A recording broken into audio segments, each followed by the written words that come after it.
Oops.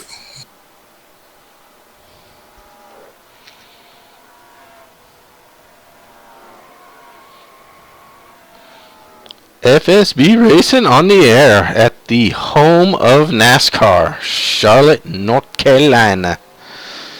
And final race of the Pro Cup season, and we will be crowning our champion, which we can already do, and that's Matty Watkins, with another championship under his belt. And I'll be joined very shortly by Pro Cup legend Milt Mintner, and I'm sure he'll have some insight on Matty Watkins' championship. And looks like we got a decent sized field tonight. Not the biggest, but certainly not the smallest either. It's a fast track, and Charlotte's always a good racing track, so I think we'll have a good race tonight. Hey, how's it going, Greg? Yep, we're here live from the new FSB studios in Tehachapi, California. And so we're watching this video, and we're going to have a great race here. And what's on my mind tonight is team championship. Who's going to get it? Absolutely, Milty. And since you brought that up, let me quickly bring up some stuff here, as we just watch a huge pile up here in happy hour. Hopefully we don't see something like that in the real race. And first, let's bring up the individual points. And as I said earlier, congratulations to Matt Watkins. He will win the championship. Well deserved. 10 wins. Double-digit win season for Matty Watkins. This kind of reminds me of the Dale Earnhardt season. I believe it was in 1980. When he won 9 races and just crushed the competition in the old Winston Cup. That's what Matty reminded me of, and he went to the front, stayed at the front, 8 poles, 16 of his 18 starts in the top 10. So Matt Watkins, a well-deserved champion. I believe Robert Bochum has a pretty firm lock on the second in points as well. Guy Petra in third right now, 10 points behind Robert Bochum, and 11 or 12 ahead of fourth place Derby Don. But that's where the race begins with these points. Derby Don and Mark DeCenza in the dead heat for fourth place.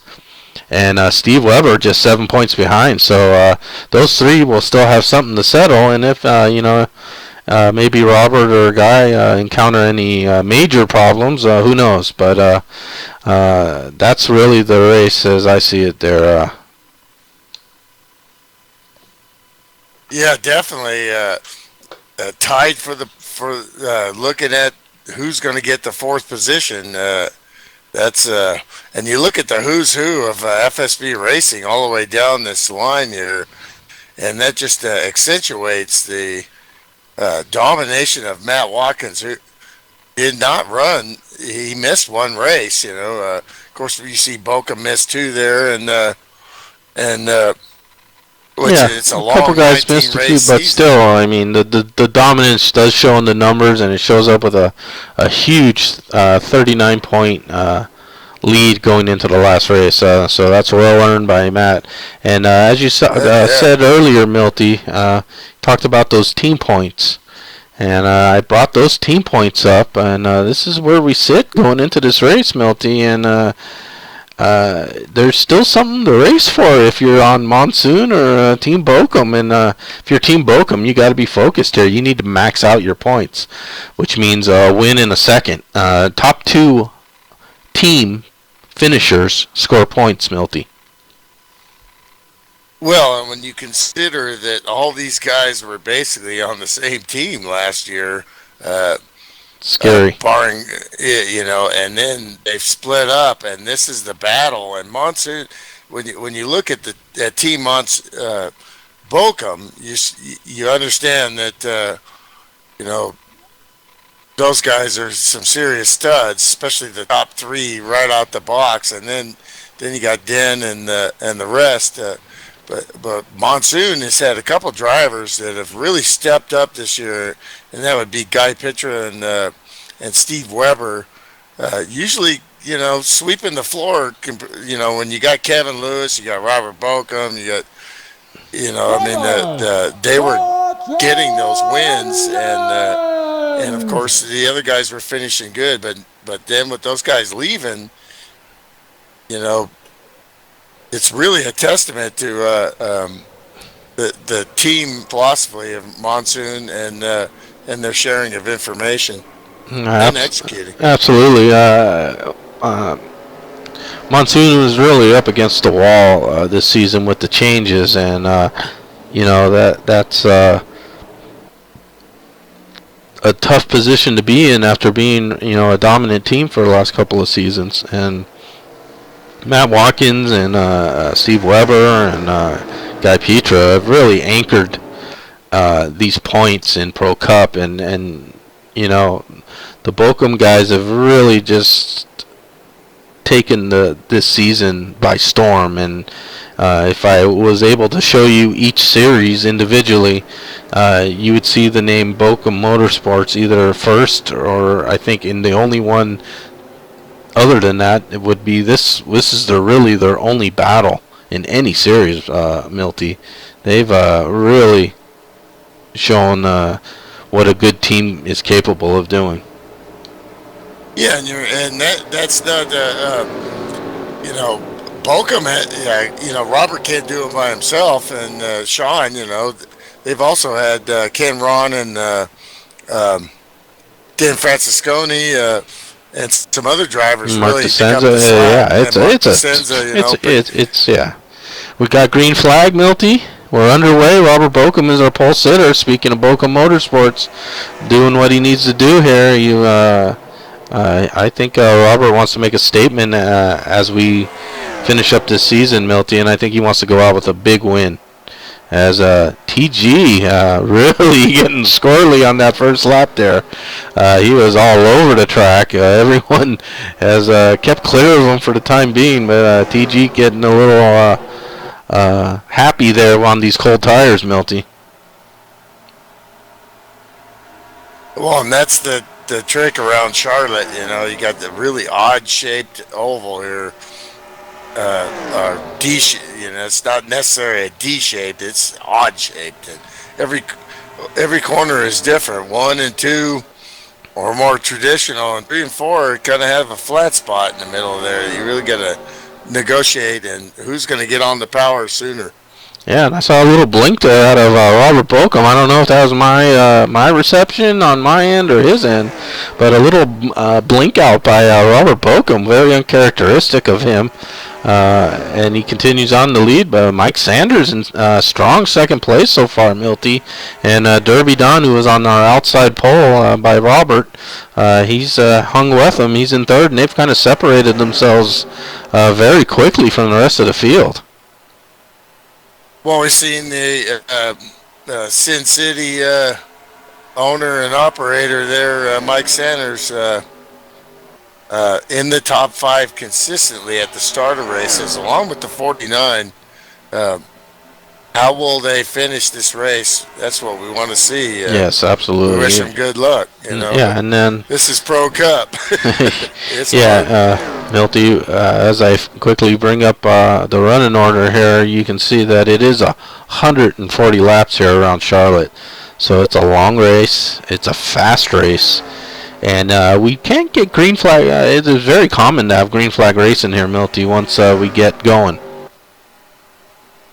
Yeah, you got a tough pit road entrance. Yes. You have to deal with here a tough exit. This is this is NASCAR's home track, and this is why they have the.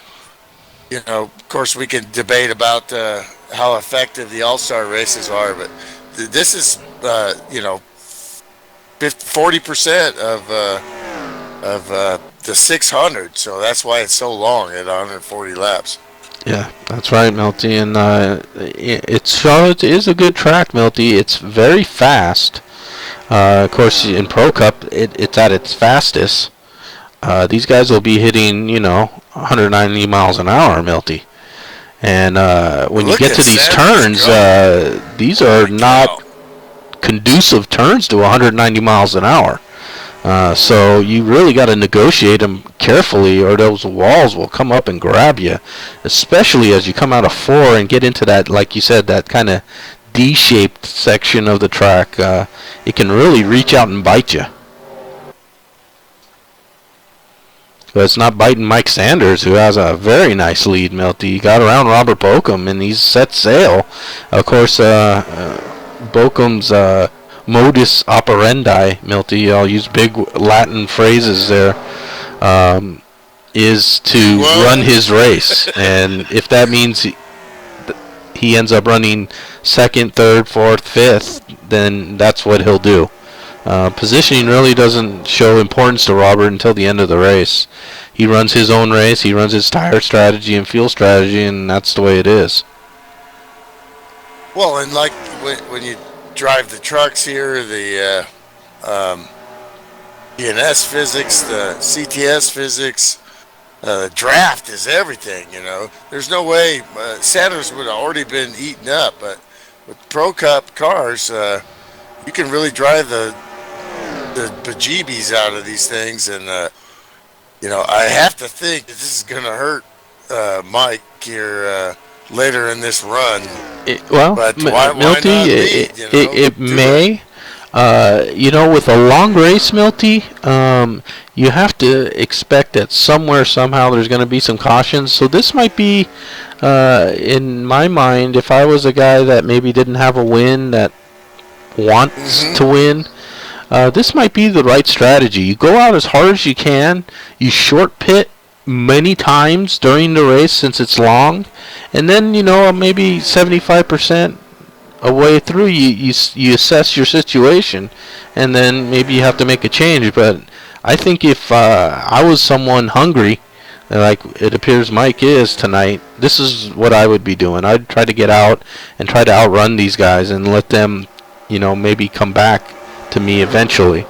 But that's what I'd be doing. And if I have to short pit because I abused my tires, I think I'd be okay with that. Absolutely, yeah. Especially, you know, getting in some scrapes with that weren't always his fault. There's no safer place than out in front there, and he's got a great line there. You watch that line going through there, and you want to keep that late apex in 1 and 2.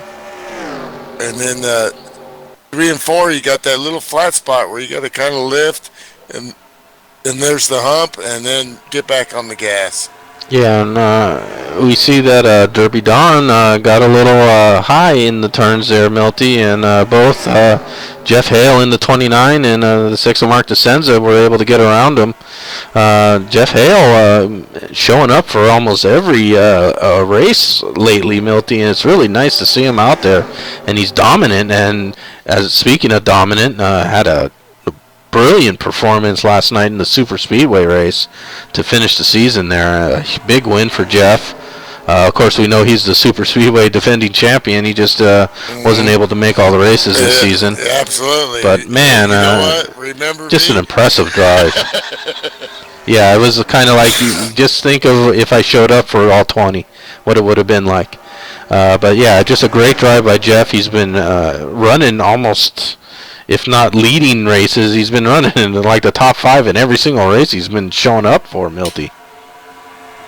Yeah, world class, just like the rest of these drivers here. And life, work, stuff like that gets in the way, you know, play, you know. Yeah, sometimes it does, Milty, and just like such as yourself, you got to go where the work is sometimes, and that means staying away from racing for a week. Then that's what needs to be done, and we applaud all these guys who are able to juggle their lives and racing, and show up and give these performances, especially. You know, in a race such as this, where a lot of guys don't have anything to really run for except possibly a win, Milty. So we appreciate them all showing up. Yeah, and you appreciate what you're watching right here. Just, you know, I mean, we get to talk, you know, because they run green flag, you know, and this is, you know, professional sim racing at its best. we when we started the broadcast, yeah, they were out there messing around a little bit, having fun, and but now it's all business, and you see the gap shortening visually uh, as they're closing in on Mike. But just like you said, I totally agree. He did exactly what he did. He's well prepared, these guys are going to take a look at this and say, hey, we're over halfway through a run now, and he's still leading all by himself with that clean air on the nose that we hear the real racers talk about. So they might be thinking, especially the 29 there, he's going to want to get out in front and get clean air on his nose because he'll Oh be yeah, gone. yeah, absolutely, Milty. I think 29 would like nothing more than to get out front there and pull away from everyone. There's our look back at our soon-to-be crowned Pro Cup champion, Matt Watkins, having a nice coronation ride around Charlotte. He's just cruising along. He's riding the pack of guys there. I'd say this is the rare pack, Milty, anchored by Guy Petra, and then Pops and Doug are a little off pace there from the main pack, but back to the front, Milty. They have reeled in Mike Sanders. We're on lap 20, so it worked for 20 laps for Mike. A run here, probably about 30, a little over 30 laps. So 2/3 of a run, Milty. Yeah, probably about 30, 34, I would say. Yeah, he got about just a little under 2/3 of a run before they reeled him in. Now the next step for Mike Sanders, if that's me, and they've just reeled me in, and I know that they're better than me, is I gotta latch on to at least the rear guy and stay with this pack of front runners. I cannot fall off the slowest of these cars' paces at all. And if I feel like I am, I would be realizing that maybe my strategy of running out there did not work at all. But let's see if Mike can hold on to this group, Milty. If he does, it's a win, I think, for him. Just see how these drivers negotiate this stuff. It's it never ceases to amaze me how great these guys are. Yeah, and another shining example, of course, Derby Don, one of your good buddies, teammates. He went out pretty quick, and it looked like he was falling off the pace. Jeff and Mark got around him quite easily early on, and it looked like maybe he was maybe slipping a little. But look at him now, Milty. He gathered it back in. He keeping the tires at acceptable temperatures, I'm sure, because I can tell by the way he's getting that bite off the corners. Mm-hmm. And he's right back in. He's 4th place. He's right on the leaders pack, and right where you need to be if you want to win this race. Well, he's Canadian tough, which means he don't say much. He don't talk a lot of trash. He just executes and doesn't get excited when bad things happen to him. You never hear him raise his voice ever. Just complete calm, dealing with the situation. Bad luck, well, so what? We'll get him next week. But we also seen him reel off 2 or 3 wins right at the start of the season, and he's capable of just exploding. And because he's got that, demeanor, he's going to be well prepared. He's going to have a good plan, and but you're racing against the pros here, so sometimes it just don't go your way. Yeah, and we can see Milty, the top 4 there, led by Robert, our leader, and anchored now by Derby Don in 4th. We're able to start pulling away here from Mike Sanders. So again, now if I'm Mike Sanders, I'm probably now reassessing my decision to really run my car hard early, and maybe thinking it wasn't such a good idea. That's how you learn. And even when you're thinking you're saving tires, sometimes you don't. But I still like what he did there. Like you said, Yeah, it was you aggressive, gotta, and that's what you you need to gotta, do. I mean, you put pressure somebody on got these to do other it. guys, and who knows what could happen. These guys could have had some contact and taken each other out, Absolutely. and those would have been a couple less competitors for Mike to worry about in the future. But again, when you're dealing with Pro Cup Milty, these guys don't react to someone else's Nope, they move. don't. They run their own races, Milty.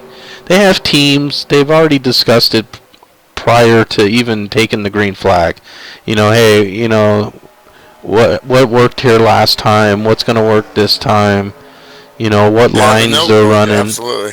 So, if a guy jumps out real far out there, like Mike did, he was out there, 2-3 second lead. Robert's not going to say, "Oh man, we got to go, man, we got to go." He's not going to do that. He's just going to say, "I see someone wrecking there, Milty, way in the back. It looks like the 303 of Ken Ron's spinning." And looks like he took a toe to the pits, which you can do, Milty. That could keep it green flag though. Maybe that's what he was Definitely thinking. would work. Work. He was thinking about his teammates. I think. Yeah, I There, think he was, but caution is out, so that didn't work. But especially if he had severe damage, he might have. Sometimes you just get picked off, and you made a mistake. Your car's junk. You don't want to drive around, and you exit. I've been there, done that. well, he's in his pit stall, so let's take a quick look back here, Milty. Yeah, I just saw that. Yeah, we caught it just on the glimpse of the far end of the camera. Yep. But we'll take a. It looked like he might have blown up, Milty. Oh no!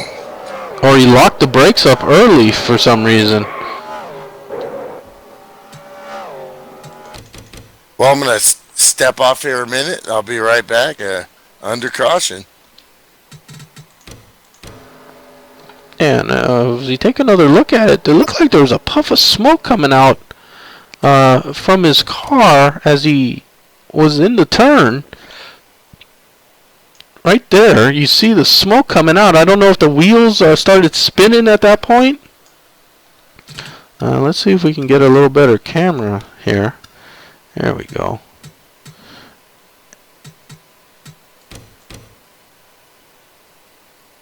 Yeah, this will be a much better angle. As we see him come in, you see the smoke come out. It looked like you got some tire spin there, and just wasn't able to keep it and harden to the wall with the front end. And that could spell some potential engine problems as well for Ken Ron. As we go back live.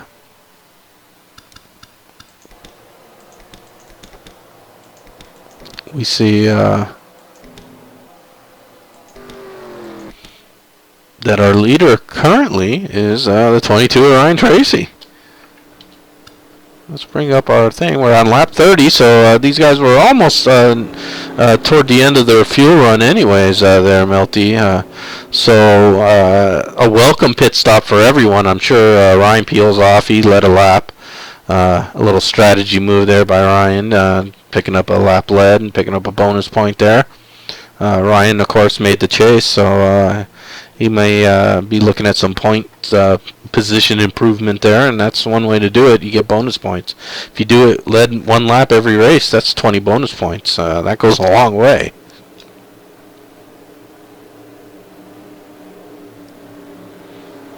So our leader will remain Robert Bokum. The 29 of Jeff Hale, though, has now moved up to second. He was able to get around Mark there during the exchange of pit stops under our first caution.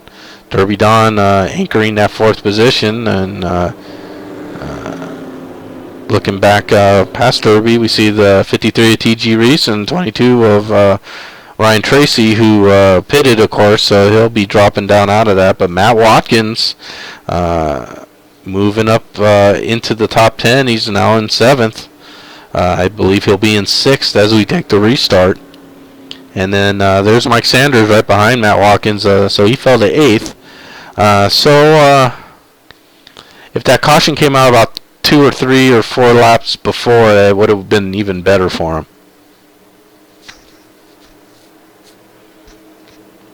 but maybe he's learned some things about his car and what it's capable of doing. And maybe he sees, hey, if I just lift a little here earlier than I was, and run this line instead of this line, I can get 5 more laps of decent lap times, and that's what you got to do during a race, especially a long race. We're still well over 100 laps remaining. Yeah. He's fine. He was taking it easy too. It's just that he got that big spurt. All it takes is a couple of laps where you get that adrenaline going, and you see them dropping back, and also these guys are. That's one of the tricks too. Is really to make long runs. You got to take it easy. Those first 2 to 4 laps really dictate the rest of your tire run. Yeah, absolutely, Milty. When the tires are cold, they still it's kind of opposite thinking, but it works. On these cold tires, the tires still have a ton of grip. So if you feel like you're Superman going into the turn and you turn in much harder than you normally would, your car will stick, but at the expense of the tire temperature going through the roof. And then once it hits a certain temperature, and I believe it's probably like around 215, 220 area, the wear of the tire just goes down like a gas gauge. And after like 3 laps, your tires could be 15 lap tires according to the wear, and then you're in trouble. But Bochum leading them down. He's the tire master. He knows how to make a fuel run work no matter what track he's at. He will lead them down. Jeff Hale, though, I think, as we talked about earlier, Milty, if he has the car to take the lead right now, he's going to take the lead right now. Absolutely. NASCAR Swami predicts the 29 blowing by the 18 right now. Well, let's see if the NASCAR Swami is correct. He's still behind him as we complete our first lap on the restart. So Robert still leading, Jeff second, Mark third, Derby fourth, TG up high. TG got up a little high there on cold tires, just like he started the race. He got a little squirrely, but reels it back in, and Jeff Hale goes into the lead as Swami predicted. A hard move into 3, Milty. He's a stud. And Mike Sanders looked like he got into the wall. And as Jeff takes the lead, Mike Sanders hard into the wall, Milty. Yeah. Yeah, that's a bad break. It's a process, man. He's fallen back slightly, but he's still in the running order. So I don't know. Let's see how badly he's hurt by that. But as you predicted, Milty, the 29 is in the lead. The 6 went with him. The 18 has dropped back to third, and he's under fire by Derby and Matt Watkins.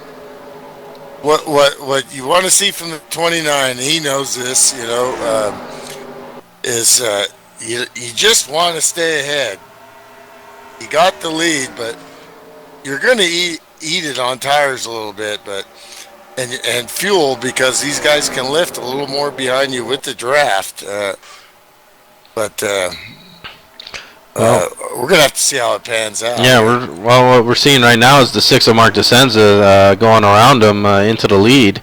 And maybe he's listening to our broadcast or something in the car, Milty, because maybe he thought, you know what, Milty's right. If I stay in second here, I can save a little fuel, save a little tire. But Matt Watkins says, I don't need to save nothing. I'm the champion.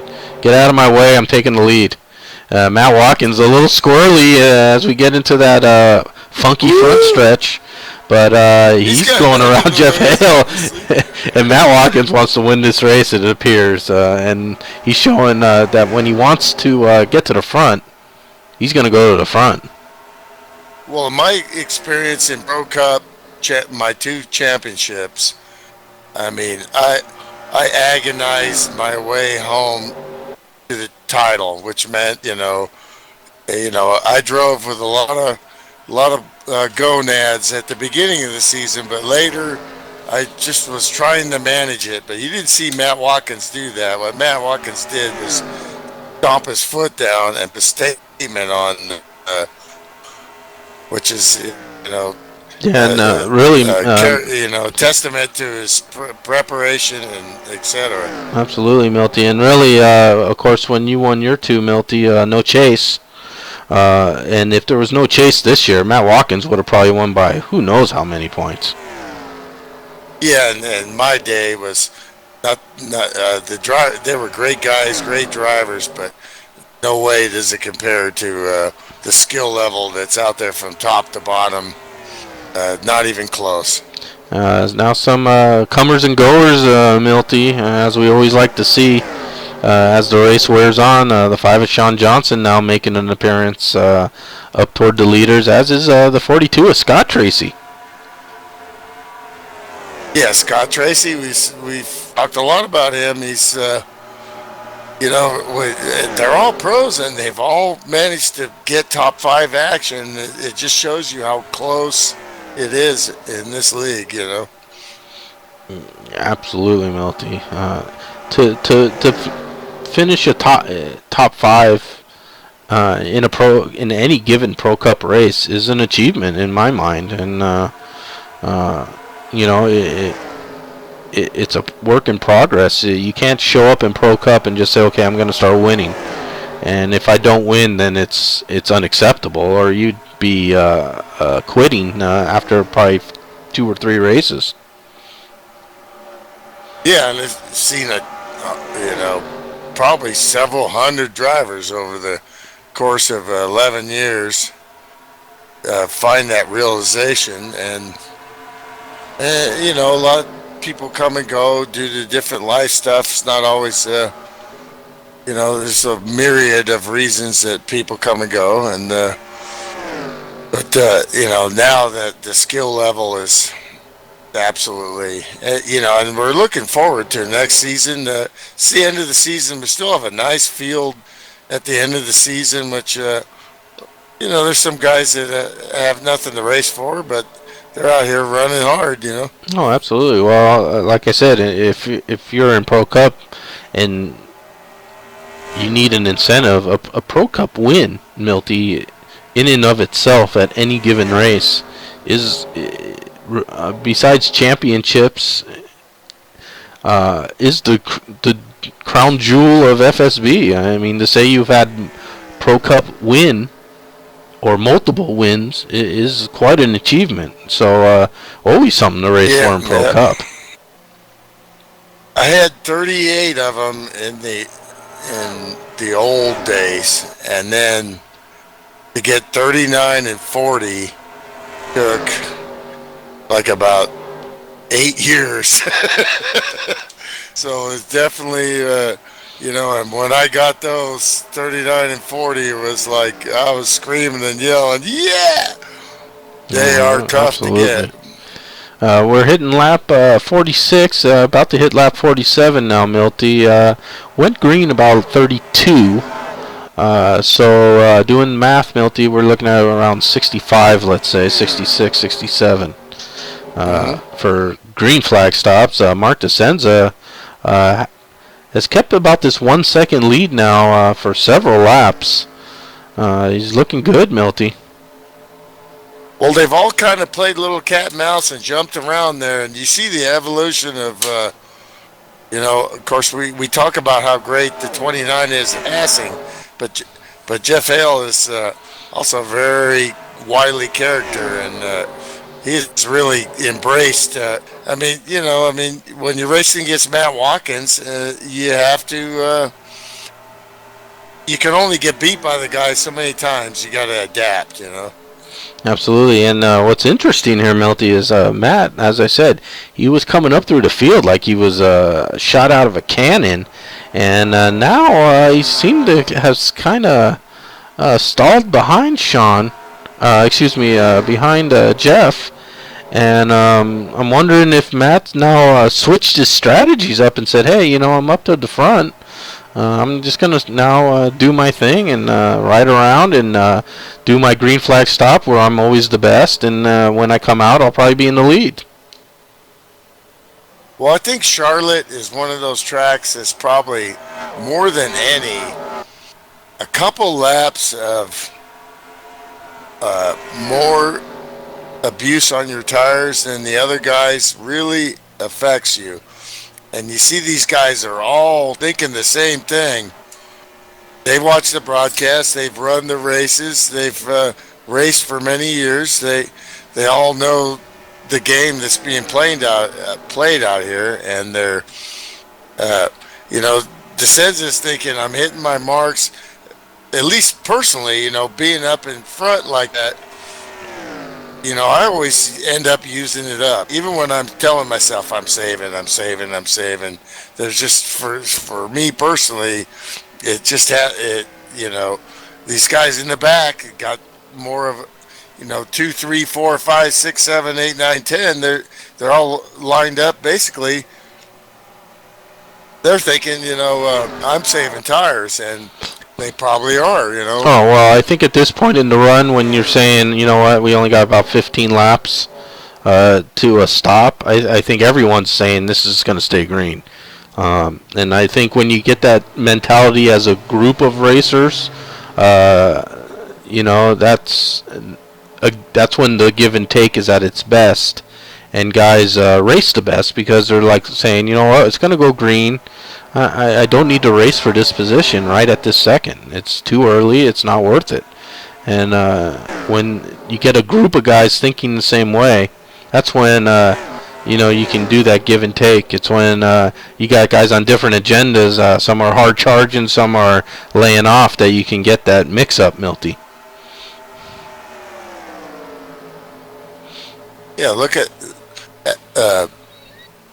halfway through the run. Everybody's still all in the camera shot,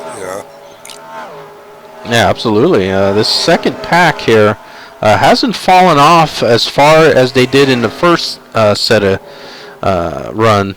That first run we had, they were a little further back. As we see, Mark is continuing to have a nice little lead. Jeff Hale continues to basically shadow him, Milty. He's been like between 1 second and about a half second behind at any given point in any given lap, and he hasn't gotten real close to get onto his bumper, and he hasn't fallen off at all.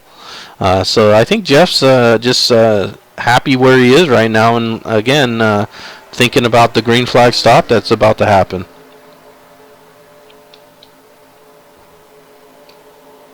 Yeah, and that last pack is full of guys that have really started to embrace kind of more of like the way Robert runs, where you really want to be the strongest at the end of the run, and every lap they get more experience, and you're seeing this group, you're seeing the whole field basically. It's going to come down, the first step of this thing is going to come down to these green flag stops. Whoa! If we get Matt Watkins, Milty, got loose coming out of, I believe that was coming out of 2. And he had an adventure going down the backstretch.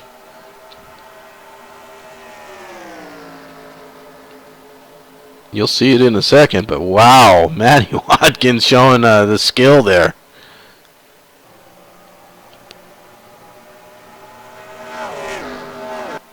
Yeah, being way up here in the mountains, we're more than a 5-second delay, but yeah, I think that hard charging from Matt Watkins in the beginning of that run, Milty, is paying.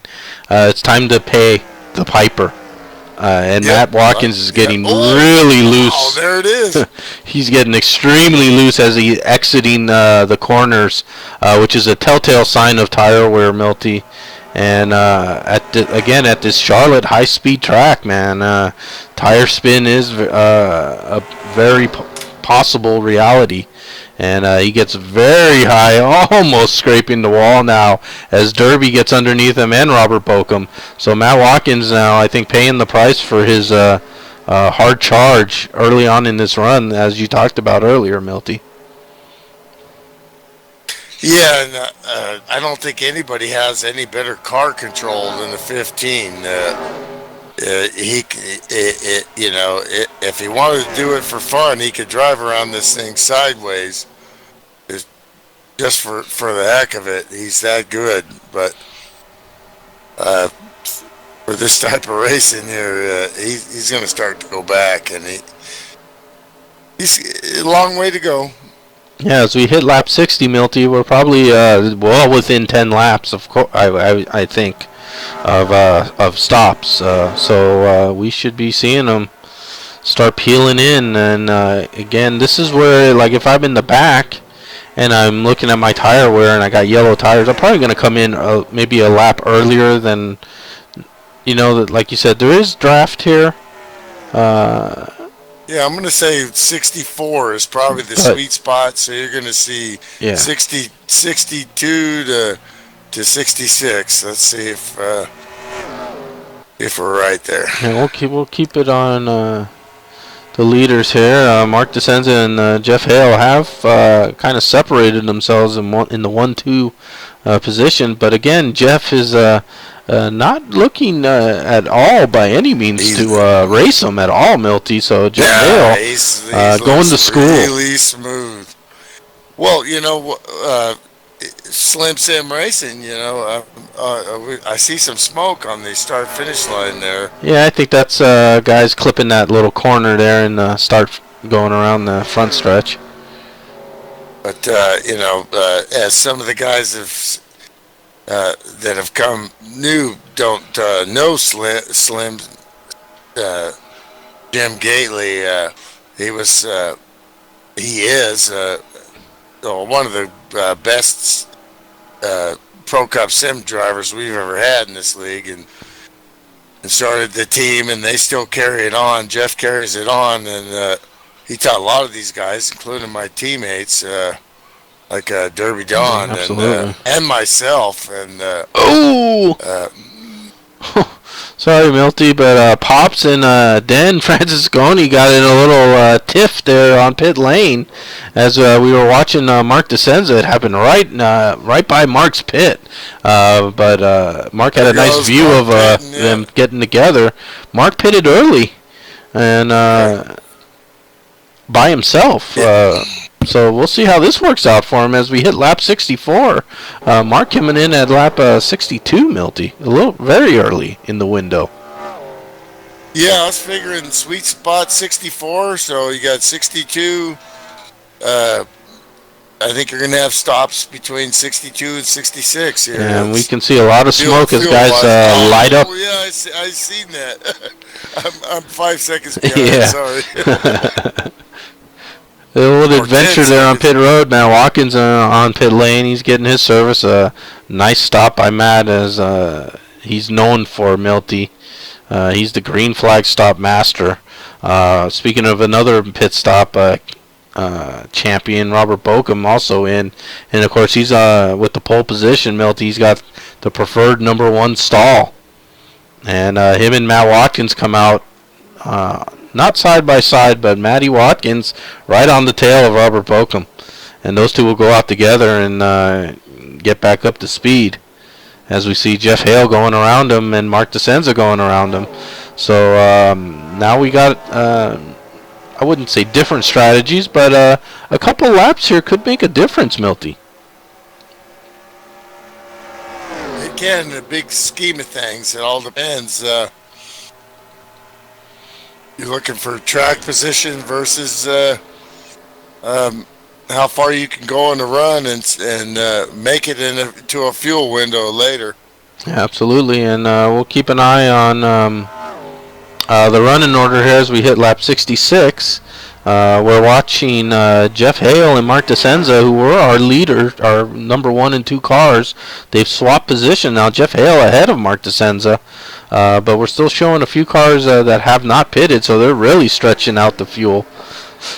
nicely, and now we see as the final pit stops, Derby Don gets his service done.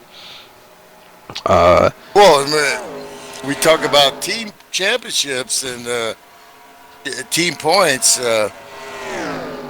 Obviously, this is just what Monsoon wants to do with the lead, with a 12-point team lead, to have their stud up there, Matt Watkins. But it's a myriad of mixed up cars. Hard to yeah. tell how that's coming out. Well, right now Jeff Hale, of course, Team FSB, I believe, right, Milty? Hale is Slim Or Sim Slim Racing. Sim Racing, excuse me. Not really in the team point battle, of course. But the six of Mark DeSenza, of course, is Team Bochum. He's in And the win battle, though. as we said, Milty, Team Bochum really needs to shoot for a 1-2 punch to make Monsoon feel some pressure. And right now, Mark DeSenza is holding up his end of the bargain, and Robert Bochum is in third place, Milty, but 7 seconds now trailing Jeff Hale and Mark DeSenza. So those two have really opened up a lead after these green flag stops. Yeah, so you're looking at what Monsoon needs to do, and that's this team split up. You'll see the 18 and the 15 right together, and then they got a solid three cars. The 2 cars or 3 cars collect points. 2 cars. Two Top cars. 2. So right now, what we'd be looking at is DeSenza and Bochum scoring second and third place points for the team, and Matty Watkins right now is in fifth. So he'd be scoring fifth place points, and running down the order here, I see Steve Weber in ninth, so he'd collect a couple more, and that would be enough for Monsoon to retain their lead as of right now, Milty. But things are going to definitely be changing. We're only on lap 71. We just got to our halfway point. Yeah, and for all you prospective sim racing fans, this is Pro Cup racing. This is what FSB is about. But we have other divisions. We also have off-season stuff. That's right, Milty. We have the Indy 500, the full 500 Woo! miles, the 2.4 hours to Le Mans. Gonna be some big stuff. Winston Open. We got the Pro Cup shootout, which Jim was telling me last night. It's got a little bit different format, but you'll have to see the forum because I can't remember what he told me. But yeah, there's a lot of stuff going on in the off season, Milty, and it's a great time to join actually, because then you can get like your equipment set up. You can get onto the tracks that we're gonna be running, so you can get kind of a feel of what it's like. You can see, get your car files all squared away, and you can get all the minutia that you have to do behind the scenes before you can race. You can get all that out of the way, so come week one, you're focused and ready to, run and compete.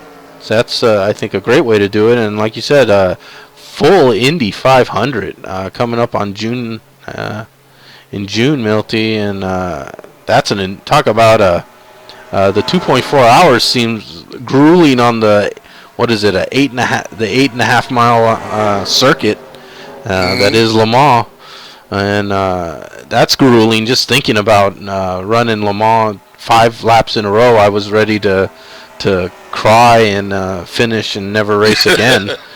So 2.4 hours of it, I think I might be hanging from the big beam right above me, Milty, that holds up my roof. Well, you have to learn how to do things, I might have to have a cup nearby or something. Tell you a few stories, but we don't have enough time right now. Yeah, no, we try to keep these things PG, Milty. We don't want to scare anyone away. Yeah, just a few Le Mans stories, But because my dad ran there 5 times, but get back to the Indy 500. It was great to get on the track this Sunday and run the qualifier, and I was fortunate enough to win that. And me and Jim Ray are going to be broadcasting that, so you get a chance to Yeah, race because I you've been think. broadcasting all year. Yeah, I'll be down on the track. I think.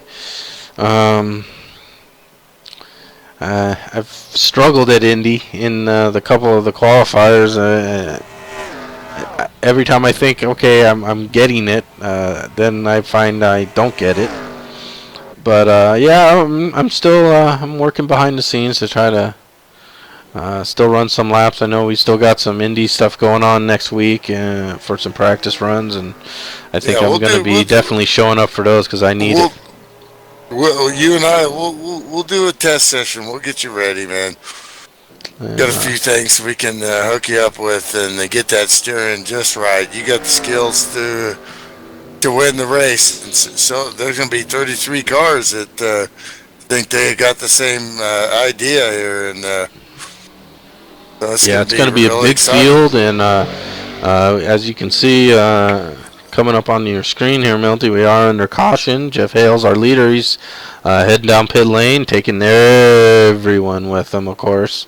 Mark DeSenza in second, Derby Don in third, Robert Bokum. Shawn Johnson was able to get around Matt Watkins for fifth. Matty Watkins back to sixth. Everyone coming down pit lane, so we'll see who does what here. Of course, we know, as I said, Robert Bokum with the pole in qualifying, so he will have that preferred first pit stall. And Derby gets ahead of him into the second stall, so see who can win this battle off pit lane, Milton. Yep, this is chances for the comers and chances for the goers to blow it here. You got to execute. Wow, that was a excellent job by Robert there. I think he nipped Derby for third position there as they come off. Jeff and Mark clearing everyone. And then I'm just watching that Robert now, and Derby. And I watched the gamesmanship there a little bit with the 29-6, and the 20. You're not going to intimidate the 29 and the 6. He's not going to make contact. He's just putting a little pressure on him, telling him, "I'm right here, buddy, right here, right next to you." But they execute flawlessly. Yeah, and that's pro racers right there. Yeah, again, that's the heart of sim racing is when you can go right next to the guy at top speed and he's at top speed, and you get around lap after lap like that, and then you start realizing, who you can do that with and who you should never do that with. And of course, in Pro Cup, you can do that with almost any of them because they're that good. Yeah, the vision Jim Ray had, and Jim Ray's the owner, operator, boss, and friend of all of us. And but what you're watching right here is the vision he had. When we started this league 11 years ago, we couldn't make this kind of what you're watching right here happen. We didn't have the skill, we didn't have the knowledge, we did. Jim thought, wouldn't it be cool if we could race like this? He foresaw it. He believed it would happen, and over the evolution of time, we gotten better, and also a great rules system, rules package, very reasonable league to run in price-wise, and there's still tons of sim racers out there that ran this game. There's hundreds of them, if not more, not thousands. Dust off your wheel, dust off your disc, or you can still get it on eBay or whatever, and get you and drag your ass out. Race in a pro league where you can have fun, race as good as you can race against guys that are your skill level, and have fun. That's what it's all about. Yeah, and then when it's all said and done, if you're in a position where you can race for a championship, then so be it. But if you're in a position battling for 8th in points, then that's the battle that you want to win. And then that's that's the mentality of how you have to approach this. If I can't be first, I want to be second. If I can't be second, I want to be third. And as you run a race, if you can't catch the leaders, then you can't keep telling yourself, I got to win this race. You have to now shift your focus and say, I don't think I have the car right now to win this race unless something weird happens. So I got to keep my finish. And what do I need to do? Do I need to pit early, late, whatever? That's what you got to do, and that's what these guys do really well. Was that guy Petra staying out, getting the point for? Yes, it was for Monsoon Motor. Yeah, and trying to maybe do a fuel strategy may play a small part here, Milty, as we're 59 laps remaining, one stop potential. The guys that pitted early, even though they're running under caution, they may really have to stretch their fuel if it stays green, Milty, where maybe Guy, who came in 3 laps later, won't have to do that. Yeah, I'm looking at, 68 is their magic number with one stop. And somewhere in between that, in a 4-lap radius of early and late, depending on, you can clutch here, you can do things if this thing stays green. Yeah, we'll go with a little different perspective here, Milty. And what I like about this perspective is you can hear the guy work his throttle and pedal, and you can really appreciate how these guys pedal around this fast track. Yeah, get us some in-car here. Out-car or whatever there, yeah. And right now we're following Matt Watkins as he looks at the... whoa! And there we see Mark DeSenza go for a huge ride and hard onto the inside wall. We were traveling with the right guy there. We just saw Mark all of a sudden just get extremely squirrely and shot hard into the inside wall. I'm not sure what happened there. Well, now what do you do? If caution come out? Yeah, caution is out. Jeff Hale is your leader. I'm not there yet. We're way up here, we're about 5,000 feet up in the mountains here, so it takes the internet a little bit longer to get here. And why Milty watches it again, or watches it for the first time. That thing looked like it blown up right Yeah, there. we're going to go take a replay here, and we're watching, and he got very loose as he went around Robert Bokum, and in an effort, it appears, to not get into his teammate, he just yanked the car down to the left, and unfortunately, hard into the inside wall. They're like the Penske of FSB here. They're not going to make a mistake like that, but that's racing, which means mistakes are going to happen. And unfortunately for Guy Petra there, he got caught up right in the end of it with a little rear end action to Mark DeSenza. I don't think it hurt Guy too bad, but you can see that. Oh, Robert hit the wall. Robert scraped the wall there next to him, and he freaked him out there. And who is that? Oh, that's Guy Petra. There was a car in front of him there. That crashed too. Right? Yeah, it was I believe that was Ryan Tracy that spun the car. I don't think there was any contact though, and we'll watch them as they go into pit lane here. Yeah,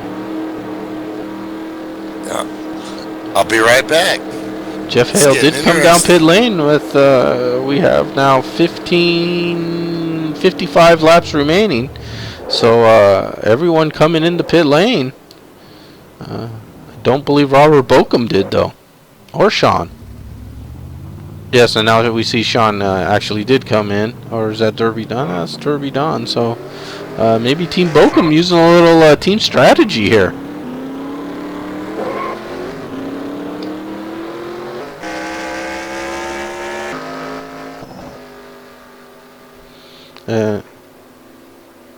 Yeah, and so Robert Bokum and Shawn Johnson are our new current leaders. Uh, we'll scroll up to the pace car here so we can see that Robert is our leader. He did not pit. Uh, Shawn Johnson also did not pit. So some interesting moves here. I don't know if they will pit. Pops, they're showing in the third in the running order, though. Unfortunately for Pops, he's a couple laps down. So he might be pitting this stop as he wouldn't be able to pit with the lead cars, being a lap down. And we can see Mark has lost a lap, but he had some damage there. So I don't know if he's even going to be able to be up to speed. But we do have 11 cars on the lead lap, and Guy Petra is our last car on the lead lap.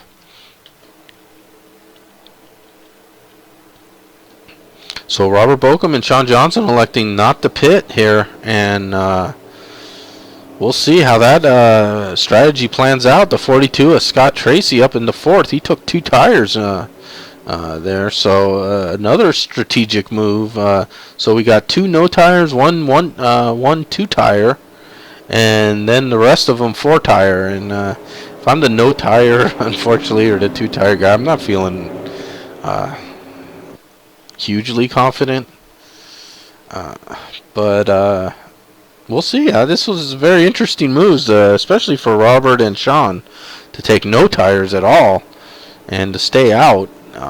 There were about 5, 6, 7 laps of run on those tires, so there's definitely some wear on them. So this will be interesting.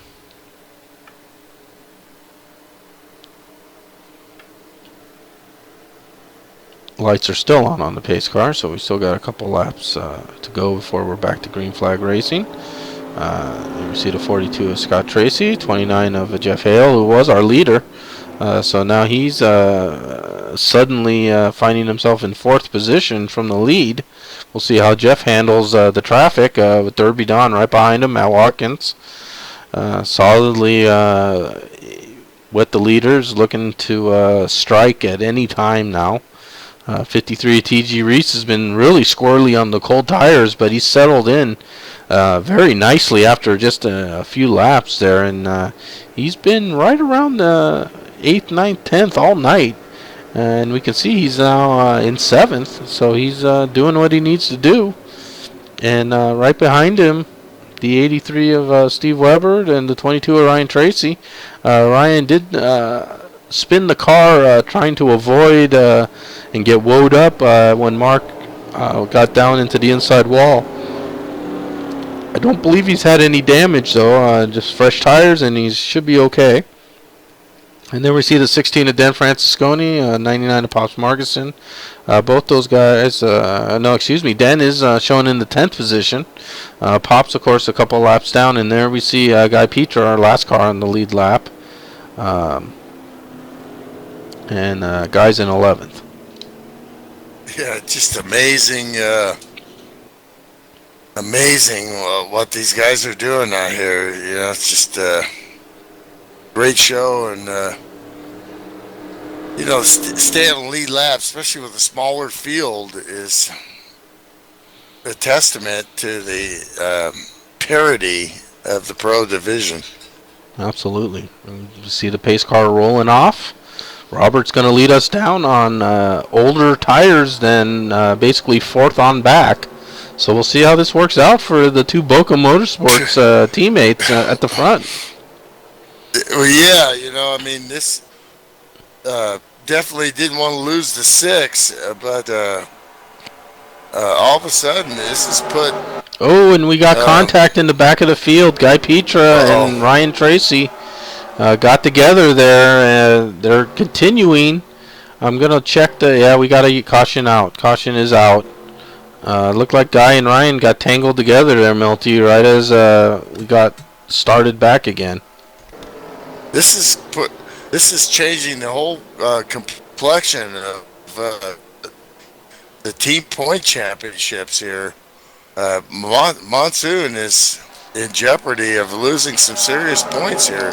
12 points is not a lot, and Bochum is 1-2 right now.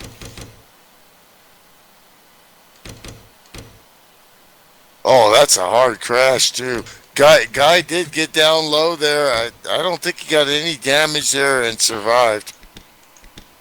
They're gonna need him.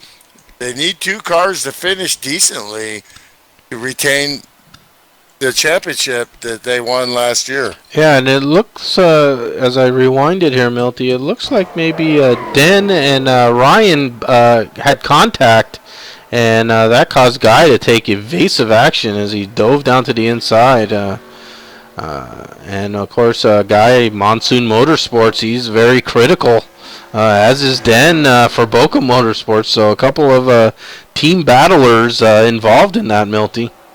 Yeah, every one of them is could be a card in this point championship. So as we see with this caution, Robert and Shawn now, of course, peeled off to get those tires, Milty, and that leaves Jeff Hale in the lead. So this worked out very nice for Jeff Hale, who only probably had, 1 lap on the tires. Yeah, this is falling definitely into Jeff's hands because he, Jeff's very wily and he knows that what these guys are racing for is Matt Watkins is your world champion, and after that it's the team championship. So Jeff's going for the win here, and that's it. Oh, absolutely. If you're Tracy too, man. Absolutely. If you're Jeff, if you're Scott, if you're Derby, Derby on Team FSB. Unfortunately for them, Milty, not a lot of horses in the race every week. But Derby Don's certainly held up his end of the team points for Team FSB. But if you're Derby, we're so proud of them. Absolutely, we're definitely. Me and Jim have just not been able to, attend very many races, and when we have, we've run well and gained points. But Rick Johnson and Derby Don have. Definitely, and Doug Tevick, so glad they're our teammates, and they're going to be our teammates next year. Yeah, and of course, Milty, the other fun part about off-season for established racers is maybe as what they call it in NASCAR, Milty, silly season. So there might be some movement. You never know. Yeah, not on our team, but. No, yeah, maybe not on Team FSB. the old farts, the established boring guys, they're not going to change. But these Monsoon guys and these Bochum guys, who knows? Will Bochum add? I think Bochum has room, Milty. They're going to be looking for some talent, and maybe a name like Milt Mintner might be enticing to Team Bochum. Might feel some pressure there, Milty. It would be enticing, but you're loyal. We know where your loyalties lie. You're a company man. We know you're a company man. Yeah, absolutely. And you don't want to go down with the Led Zeppelin. Man. Yeah. We don't want Jim yanking the keys out of your hand for the team, for the company car or anything like that, Milty. We'd never want that. But right now, the lights are now off on the pace car. Jeff Hale's going to lead us down. We're on lap 92, so we're going to hit the 93 as we go back green. So that just leaves about 47 laps, Milty. Again, one stop for everyone, and that's it. So now, Milty, assuming we can get some green flag running starting here, when do you stop? Do you stop right when you're 30 laps to go, and you're in the window as Scott Tracy hard into the outside wall? but only one. He keeps going. He keeps it together. I don't think we'll see a caution there. No evasive action, but Scott Tracy really hard into the wall there. Car just took off on him on those cold tires. I was just going to say, if I was in this race, I would have had the mental pencil and pen out, figuring out if I was Monsoon or Bochum, where we needed to be to win the championship. That's our main goal. But when stuff keeps happening, you have to reevaluate. Of course, your best bet to ensure that is to, as Scott goes on the apron there, and that's the thing about Charlotte, man. We didn't say that, but we just got a video of what not to do at Charlotte. Sucks for Scott, but you hit that apron, it just shoots you into the wall, and that's absolutely what happened. Yes, it is. He's continuing on, Milty, and in fact, he's still in the 6th position. So he's going to be fighting that car to the end now, though. Yeah, it's going to get worse. That right front doesn't like contact with hard things, and that's concrete out there. Yes, it is. Even or if it's safer that barrier. This track was designed, Milty, of course, back when Charlotte was in its yellow phase. We all remember those beautiful yellow walls. Well, we used to have a cat, and her name was Charlotte, and the reason why her name was Charlotte was because my stepmom found her in next to a phone booth in the town of Charlotte when my dad was racing there back in the day. IMSA used to run part of just like they do Talladega or like they used to do Talladega, like they do Daytona, the 24-hour race. They run part of the banking and part of the inside, and so they were racing there, and they found that cat, so... She was Charlotte. She liked to eat a lot of rats. Yeah, that's a good cat. It's a mouser. We like those kind of cats. Mm-hmm. And we can see that Scott now is kind of succumbing to the cleaner, faster cars, Milty, as Guy Petra. An important battle now becomes Guy Petra's. TG goes for a ride. And hard contact with him and Pops. And this will certainly bring out a caution as they both go spinning and both crash pretty hard. And that'll be both guys will be feeling that one for sure. So we do have another caution out, Milty, as we hit lap 100. So 40 laps to go. Still too far to make it on one stop. Well, not necessarily.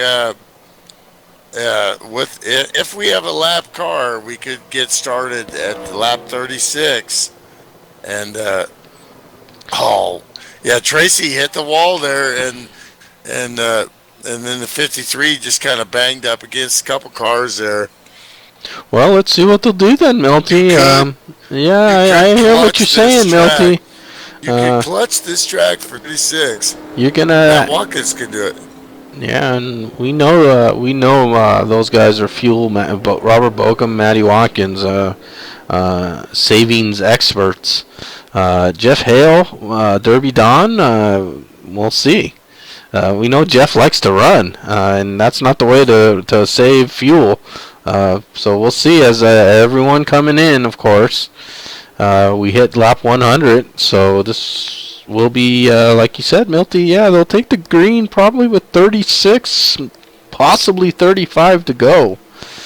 Woo, that's right on the edge, though, Milty. My gauge, when I was early...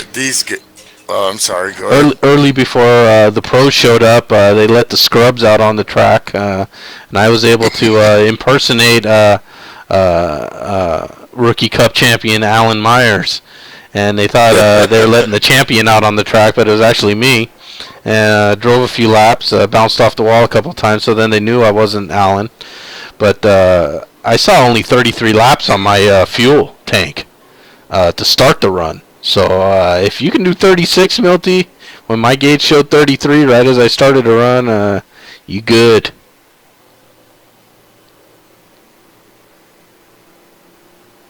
Well, and lest we forget, rookie, and of course there's going to be some name changes for these divisions, but uh, big league here, lots of different divisions, and been some great racing. I did take a look there, and I was looking through the championships, and I seen this guy. His name was Greg. That's was the top of one of these divisions here. Yeah, I Do, don't know do we about have a that. champ? Do we have a chance to win a championship this Yeah, year? we do have a chance to win the rookie truck series still. Still two races to go in that series, Milty. We did have a rain out A rain out, yeah. at Nashville. So yeah, there's still some work to be done there. Unfortunately, was not able to get the job done in the Rookie Cup series. Allen, as I mentioned earlier, is our champion. Yeah, Unfortunately, I he's a real finished stud, a man. little off the pace, about 11 points off of the winner there. Them Louisiana boys, they can roll, man. Yeah, he had a great season. Congratulations to him, Alan Myers, our Rookie Cup champion.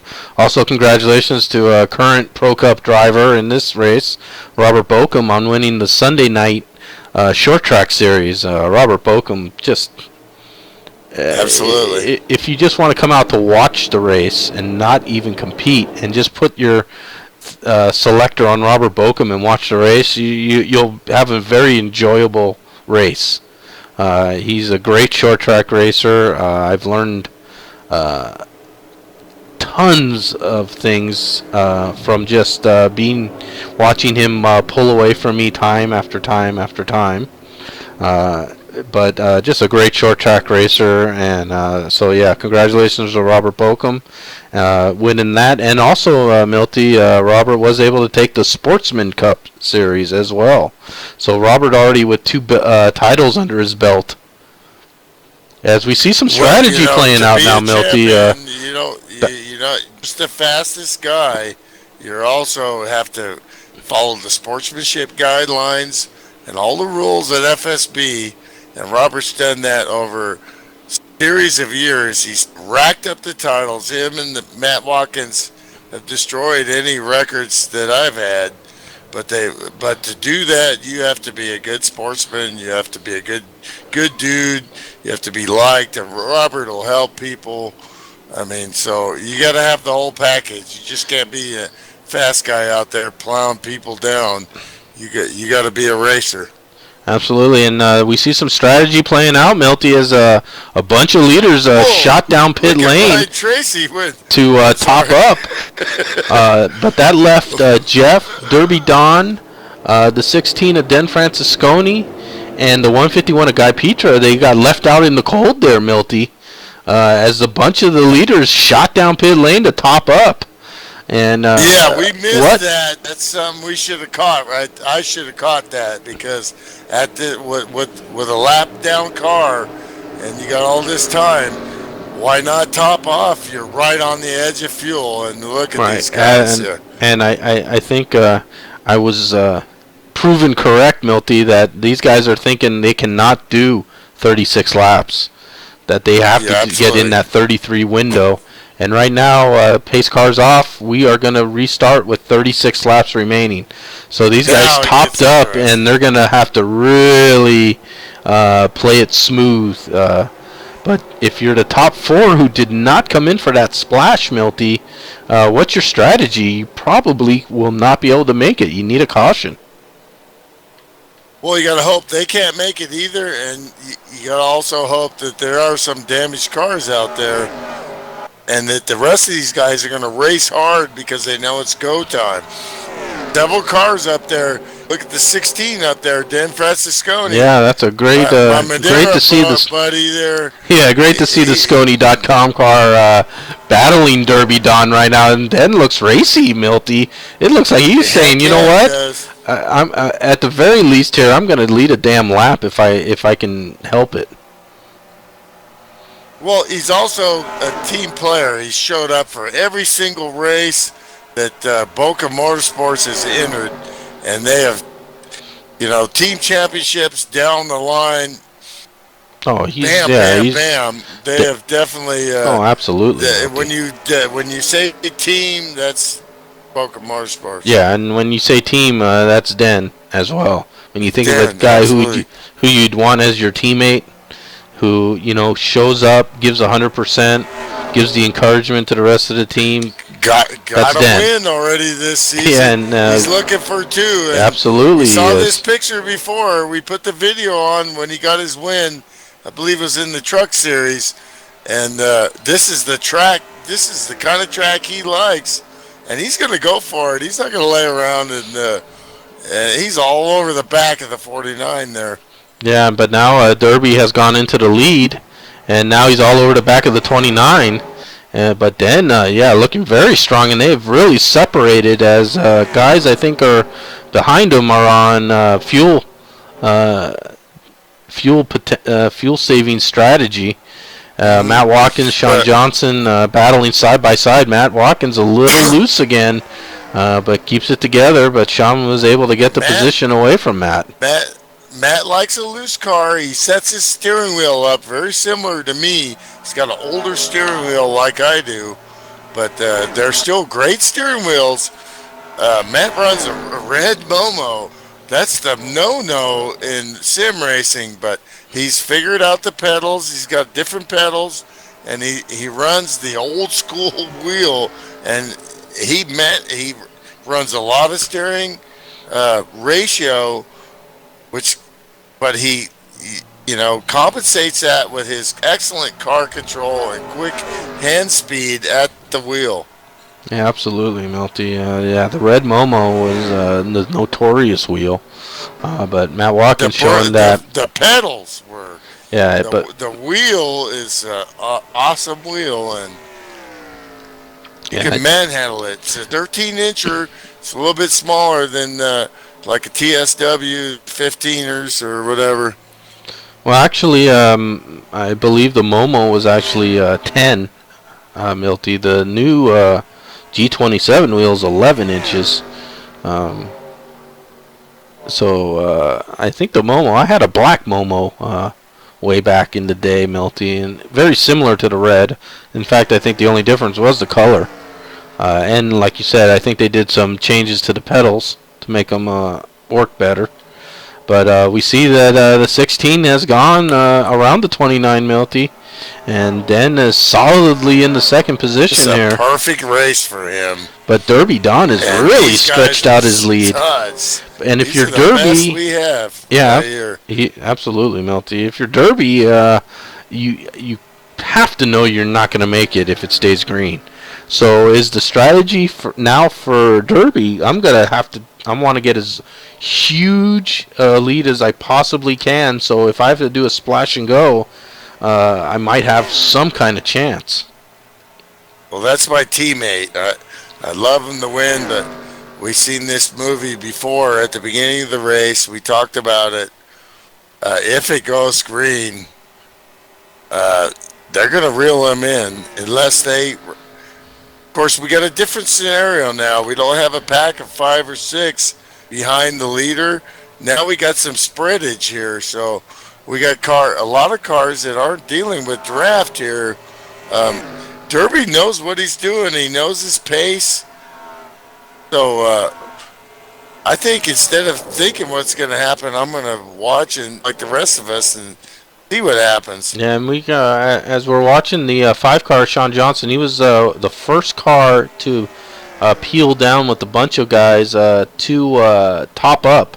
And you can see every now and again as he goes into a turn, Milty, the car, the nose of the car kind of dives down into the track, which shows me he's clutching as he goes into the turn.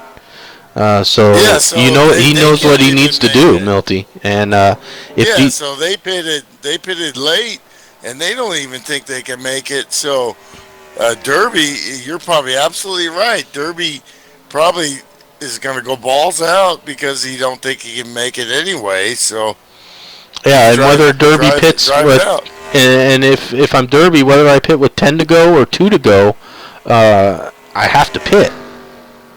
So I might as well run the wheels off the car right now. Yeah, you gotta drive it into the ground. Because there's 'Cause you only don't 20. want to pit and go a lap down. No way. Yeah, and with 25 to go, I'm already in my window.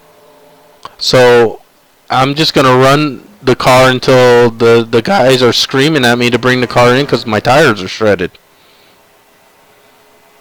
I won't run out of gas. I think I'd run out of tires in Derby's case before I ran out of fuel.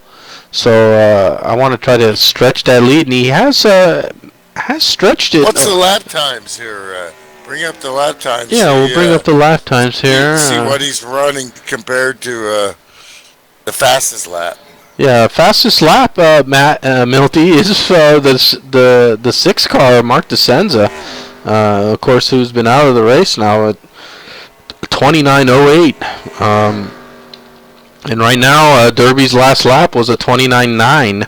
So almost a full second off the fastest lap right now, Milty. So he's trying to manage his tires, but the other guys are definitely they got to be clutching.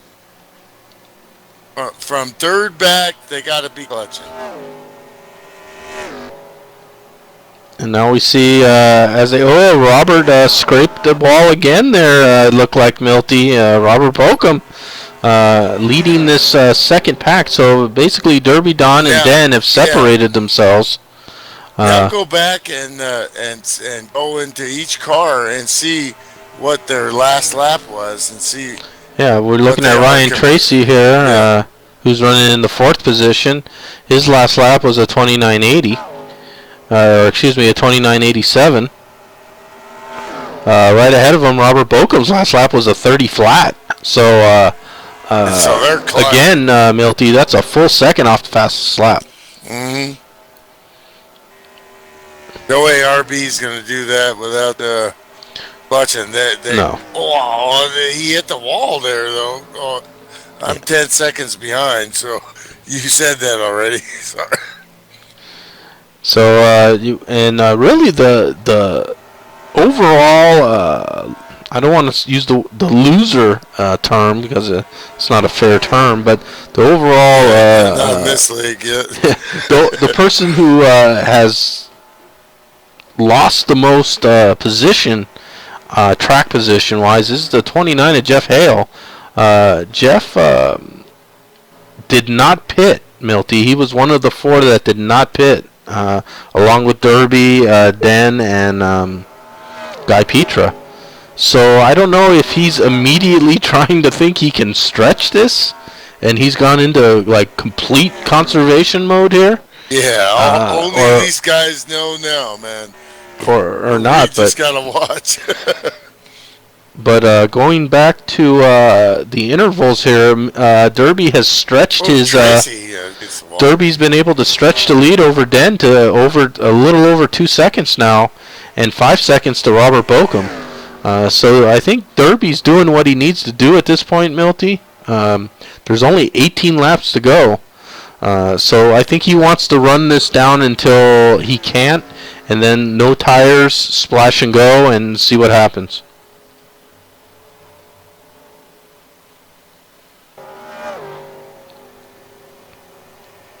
Well, it's the end of the Pro Cup season. Another great season. You look at all the performances this year.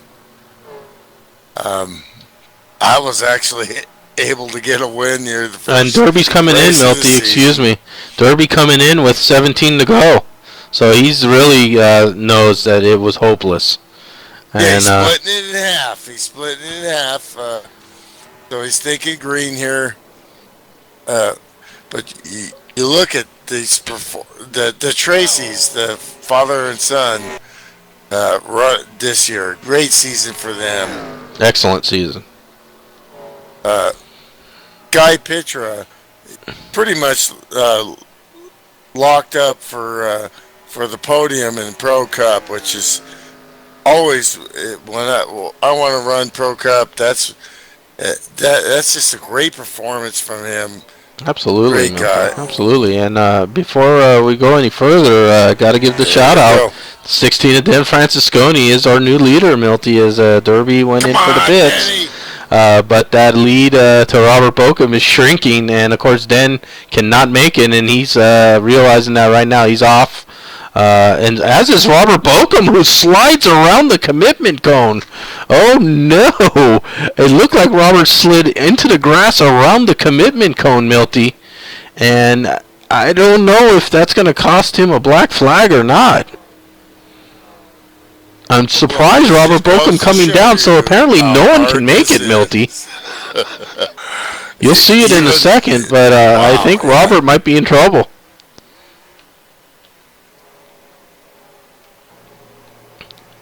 Well, NASCAR rules are if you slide around the commitment cone, you will be penalized. You will at least get a stop and go. Whether the game realizes that, it's usually pretty sharp. It usually is pretty sharp, Milty. Excellent pit stop by the 16. I think Robert was a little distracted and was trying to get a little more out of the car there. But I don't... Dadgummit, I was watching the 16. I missed when he went around the corner. I didn't see it. I'm sorry. Well, we're watching him back onto the track. He is up to speed. He has not gone back in the pit lane. I think he went on the inside of the cone. I'm not sure. I'll have to, I guess, watch that again later to see if how he did that then, if he did. But he slid right onto the grass and cone area and then came onto pit lane, of course, and did what he had to do, but he's still out on the track. He is not going back in. Yep. So, throughout the season, a couple of guys have gently reminded me that I missed a few calls, and, might have had a few beers, in the broadcast there, but everybody's been really great. I really, we really appreciate everybody watching, and absolutely, and appreciate having the privilege of being able to broadcast these races. Yeah, Milty, absolutely. And as we watch the conclusion of this race, this is a really wild race, Milty. I don't know who's doing what now. We're looking at Matt Watkins in fourth. Guy Petra is now in fifth. The leader is now Shawn Johnson, who I'm trying to get to, and there's Shawn, and there's Derby right behind him, who went a lap down, but he's going to go right around Shawn, of course, as I believe he might have got some tires as well, and Shawn really suffering here as he letting everyone go. I think he's going to try to stretch it, Milty, with 9 to go. Yeah, I think they're all going to have to pit.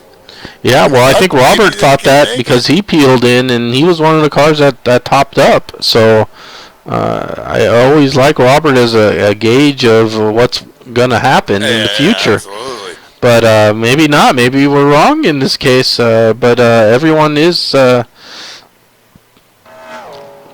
it's kind of a jumbled field right now with Shawn leading but giving up a lot of ground to people as he's in complete fuel conservation mode.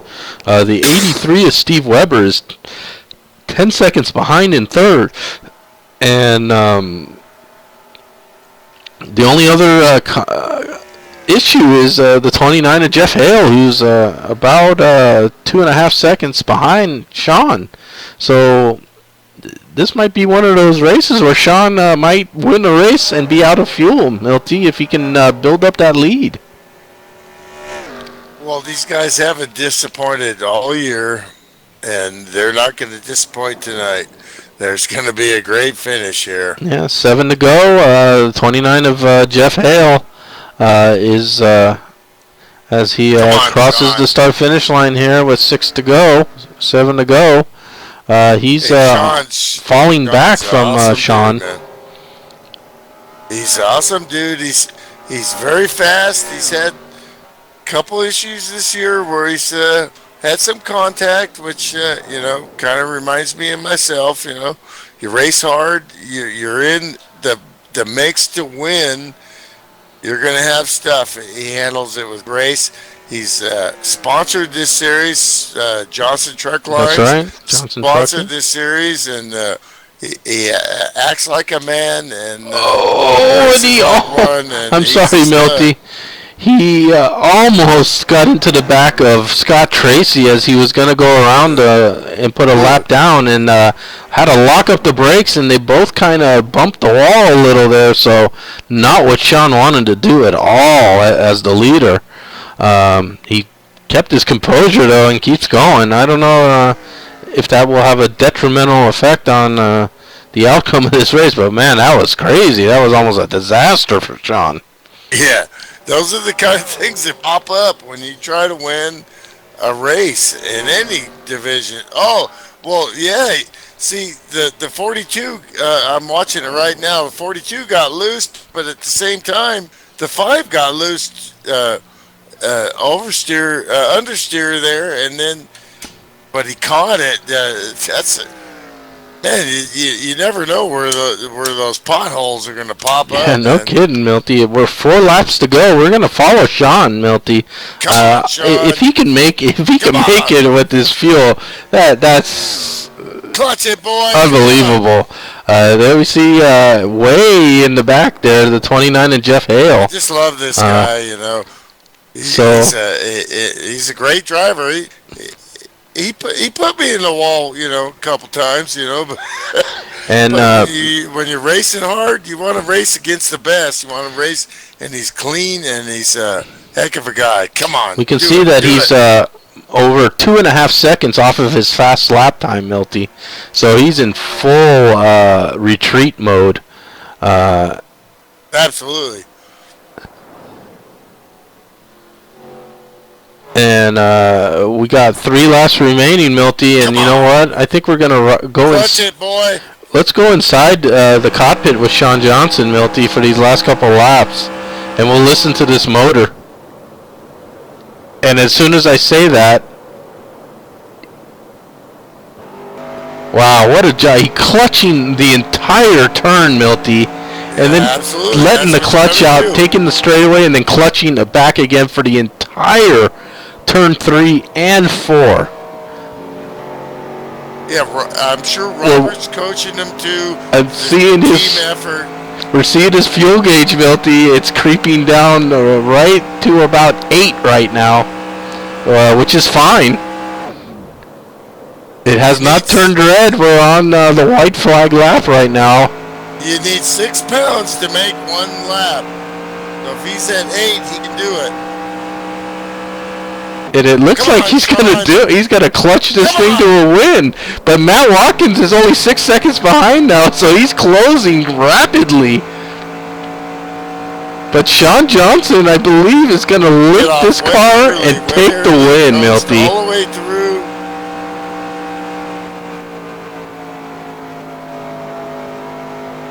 What a great win by Shawn. What a great job of making that fuel last. And as we see our finishers still hashing out their order. Second. Johnson Truck Lines. Yeah. Way to go, buddy. So a race win for Team Bochum, Milty, but a second place finish by Matt Watkins, I believe, will be enough points to ensure that Monsoon Motorsports will be not only the driver champion but the team champion as well. Yeah, the one, lest we say the 151 is race complete, it's showing him back in 6th. No, it's showing him back there. Yeah. I think with the 18 back there, I think you're absolutely right there. I can't break out the. Knowing that they had a 12-point lead going in, Milty, the 9 points that Matt Watkins gives them 21-point lead, and then if you start subtracting 10 for Shawn Johnson's win, that still leaves 11 points, and that's too much to overcome with Robert Bochum with the 5th place finish. And about 5 points. So Monsoon Motorsports will be your team champion. And then you throw into the mix there a great finish by Steve Weber in 7th. That'll throw a few more points Monsoon's way. So Monsoon Motorsports, driver and team Pro Cup champion, Melty. Well, just a total credit to, you know, to be honest with you, the reason why they split the team up was just for fun, just because they realized that it wasn't like guys didn't get along or anything like that. They just realized that they had such a dominant team. Let's split this thing up and make it a challenge. And well, I think it was because they were dominant, of course, but I think it was also because they wouldn't race each other. And then they said, you know what? It'll be funner if we're on separate teams, so we can actually race each other.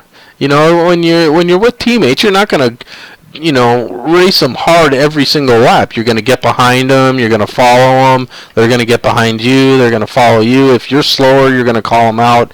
Hey, it looks like you're faster. Go ahead. I'll go high this turn, and things of that nature. And there's really not a lot of hard racing.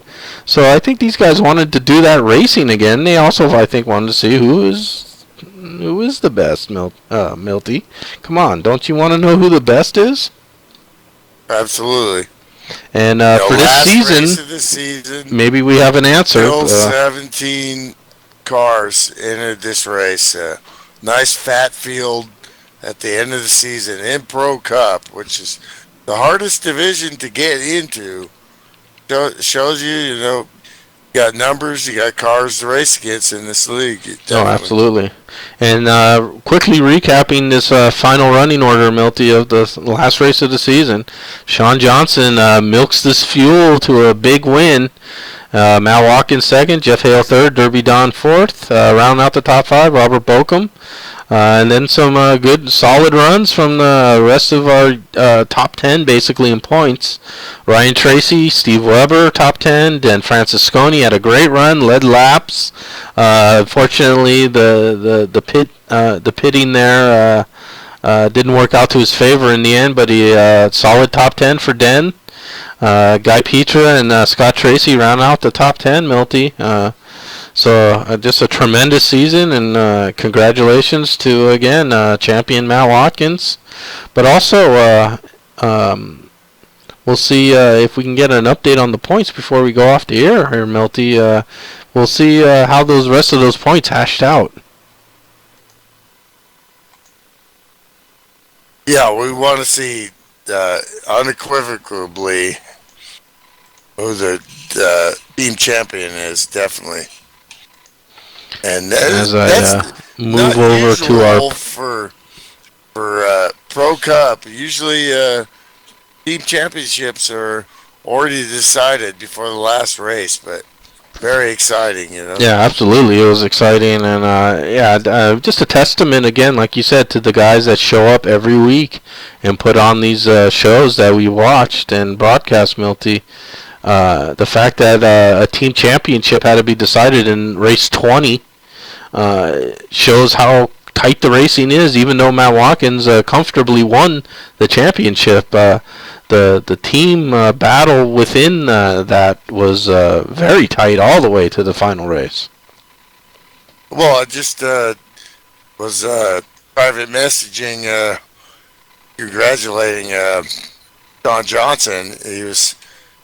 He replied with, "I'm still shaking," So that's the intensity, and I get the same way when I race, I mean, if you're not in here absolutely. to do it, it's total focus, and when you're racing against great drivers from top to bottom, very satisfying.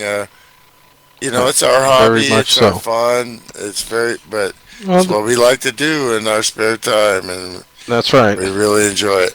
And there we see Matt Watkins wins the championship by 41 points over Robert Bochum. Guy Petra does take the podium finish for the series, Milty, in 3rd place. And Derby Don 4th, Mark DeSenza 5th. So they hashed out those things. Derby was able to hold them off with a solid run, and he ran really solid all night. Did what he had to do, and rewarded with a top 5 Pro Cup finish for the season. I think he'll be happy with that, and he'll look at his numbers and probably be happy with those too. The one race he missed, though, really threw a wrench into his psyche too. I think, Milty. I think it hurt him mentally. Yeah, well, that he was kind of depressed. Not really, because he had that chance. Well, I mean, that absolutely, that gets in your mind. I know I'll be sitting at work thinking about when I know I have to miss a race. I want to race, but he was taking his kids to a hockey game, Yeah, that's right, and that's more and I agree. That's what you got to do. Absolutely, and taking your kids to a hockey game is much more important than driving a sim racing race at any time. I agree. Yeah, but at the same time, just like you said, you're absolutely right. Because I obsess over that stuff. I'm sitting at work going, I got a race tonight, and I'm thinking about the race. Yeah. Also, again, of course, congratulating Shawn for his win, and of course, that is his first win of the season in Pro Cup, Milty. So great job by Shawn to finish the season on a very high note. As we said, he did miss the chase, not by a lot, but he was, I'm sure, extremely disappointed for missing the chase. And you have to appreciate him keeping his focus in these last few races, and then pulling out a win to finish it off. He'll feel good about that going into the off season and these special events where he'll have a lot of confidence and nothing to lose in these specials. So that's when he's most dangerous. Definitely. I look, to see him at the Pro Cup shootout. Oh, absolutely. And as long as I'm anywhere near Fresno, I'll be in that race too. I fully expect. It's been a while since I've been able to run it, And there is an outside chance, Milty, that I could join you in that race. Absolutely. The rookies have their shootout. Top 3 rookies advance to the Sportsman Cup shootout, Milty, and then the top 3 non-pros. That's a stock car. Advance to the Big Daddy, Milty. The big light. Stock car with no plates. Look out. We're at 246 at the end of the straightaway. I don't know if you want this rookie here bearing down on you at 240 miles an hour. I'll be dangerous. I'll take my chances. I'll be dangerous if I get into that Pro Cup shootout. Look out, people. Well, that's what FSB is about. It's about racing, off season, on season. Yeah, Milty, it's a lot of fun, a lot of good people. Absolutely, and as we look at the website here, Milty, Shawn Obitas talked about the special events that FSB puts on in June and December when we take our breaks from the regular season. The City Motorsports Indy 500, real quick. Defending champion Mark DeSenza. I believe he's going to be out there defending his title for the Indy 500 race. Then we talked about the Pro Cup All-Star Shootout. That's at Coca-Cola Speedway, no restrictor plates. Again, Mark DeSenza won it last year in thrilling fashion. 236 miles an hour average speed. That's fast. And then we see the various other special events, the Rookie Cup Shootout there, the Sportsman Cup Shootout. The Winston Open is always a fun event. Eligible Aero 88 Series drivers run kind of an old-fashioned Winston Open. For those of you that remember it, it's a really fun event. Matt Watkins is the master of the Winston, and he's also master of the King of the Hill. Matt Watkins has not been knocked off the hill. Troy Higgins made a run at him last season, and Matt held on by just 1 point. King of the Hill, one track from every type of track that we race on. So we'll have a short track, we'll have a super speedway, we'll have probably two what we'll call speedways. No road course, but we'll have a short, a medium, and a super speedway mixed in there. And the guy that does the best out of all of 4 races, you gather points in each one, you add them all up together, and you're the king of the hill. And that's been Matt Watkins, and everyone wants to knock Matt Watkins off the top of the hill, that's for sure. And then we see our rookie truck and sportsman truck events. And then the other couple that we talked about, the 2.4 hours of Le Mans. Bill Yarbrough won it the last time. And there we see boss man Jim Ray pulled to second place. So not only is he owner-operator, but he's a driver. He knows how to get around the track. And the 8.5-mile Le Mans course, Jim Ray doing a great job finishing second. There's my broadcast partner, Milt Mintner Jr., finishing a solid 4th in the last 2.4 hours. So we'll be doing that in June, late in June, I believe. And then a new event. Yeah, A new event that just kicked off last December, Milty, is the IROC Postseason Challenge. And if you finish top 5 in points in any of the series, you're eligible. And that's a fun race, Milty. It's on a super speedway, but it's in the old IROC series cars, which are, again, evenly matched cars. So it's a wild event.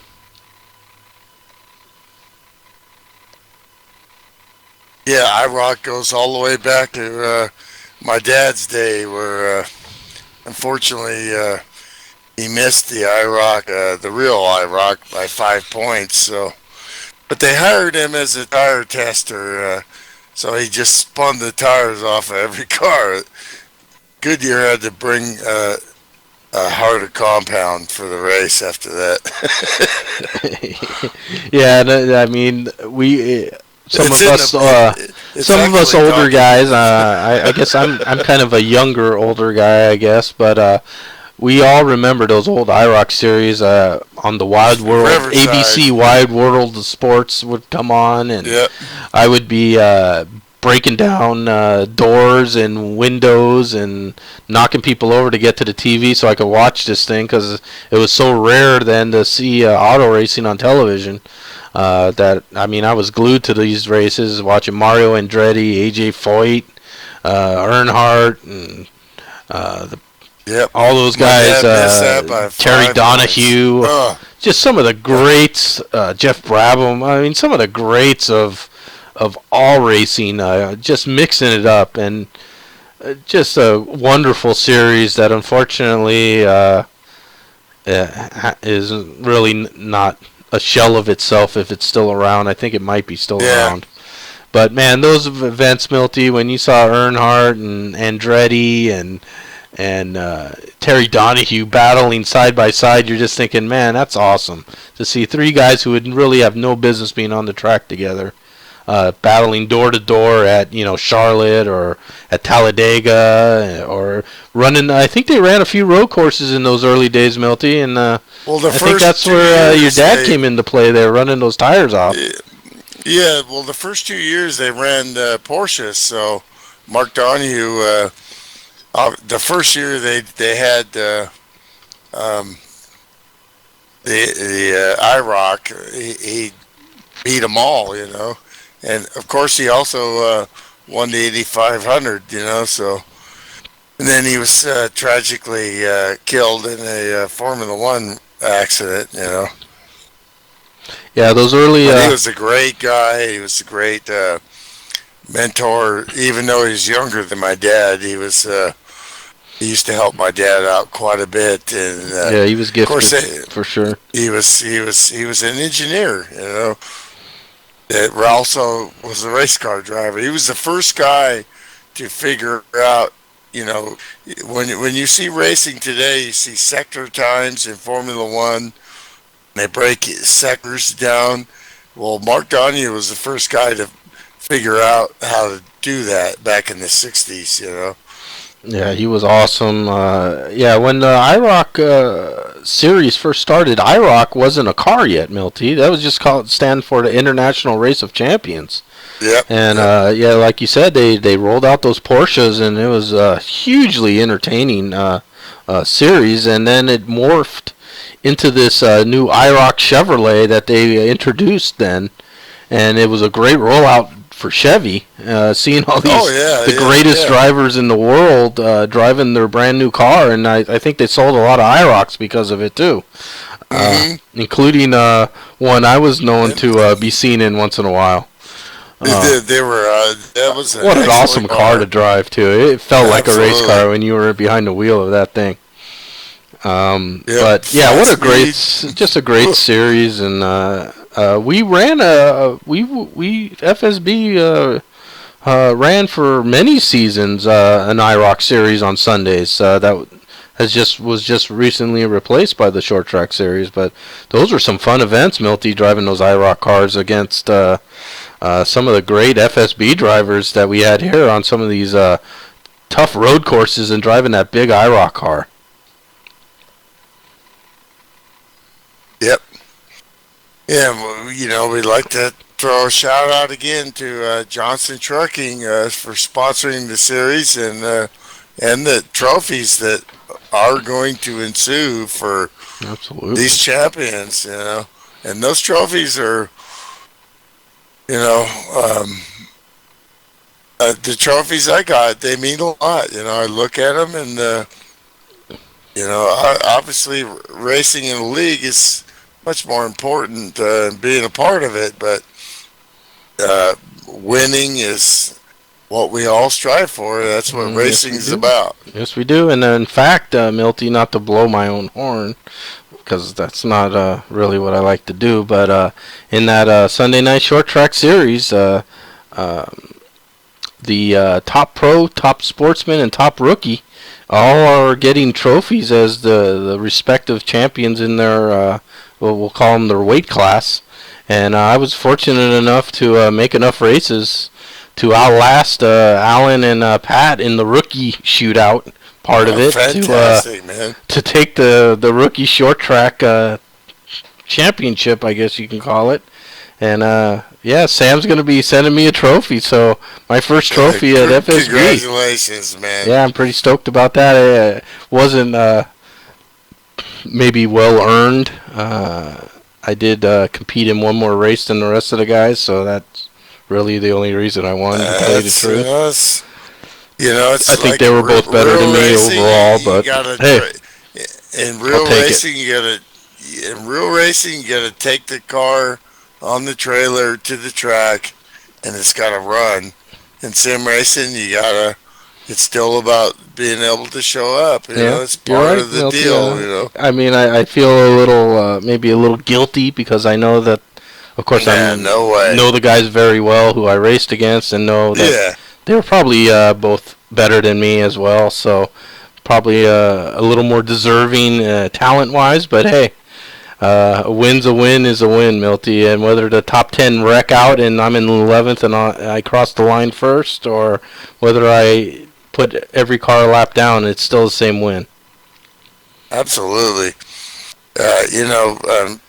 I could say that about any trophy I got. If another guy could have been there, he probably would have won it. But the way absolutely it's. So this is basically our second to last broadcast of the season, Milty. Aero 88 series wraps up on Friday. Of course, we'll be there for that. So not sure if I'm going to be there or not. We'll see how it pans out. Yeah, we'll see, and hopefully you'll make it. And if not, we'll give you a shout out, and appreciate you showing up tonight. And from FSB Studios West in Tehachapi. And great event, Milty. Great finish. Great win by Shawn Johnson. Well, he's